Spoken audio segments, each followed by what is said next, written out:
আজকের এই ভিডিওতে আপনাদের জানাবো বর্তমান বাজারে ডিমের পাইকারি দাম ও দোকানদারের লাভ। আর জানতে পারবেন দোকানদার কত টাকা পর্যন্ত লাভ করতে পারেন। আপনারা তো জানেন প্রতি জোড়া ডিমের বর্তমান খুচরা মূল্য বা দোকানদারের বিক্রয় মূল্য হচ্ছে ২৬ টাকা, আর প্রতি পিসের খুচরা মূল্য বা দোকানদারের বিক্রয় মূল্য হচ্ছে ১৩ টাকা।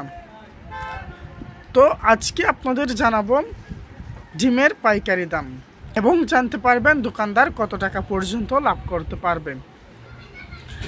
আমি ডিম নিয়েছি ১০০, প্রতি ক্যারেটে ৩০ পিস করে থাকে।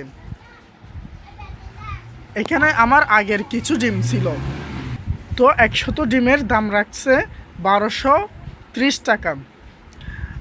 তাহলে প্রতি পিসের দাম হবে, পাইকারি দাম হবে ১২৩০ ভাগ ১০০ সমান ১২ টাকা ৩০ পয়সা।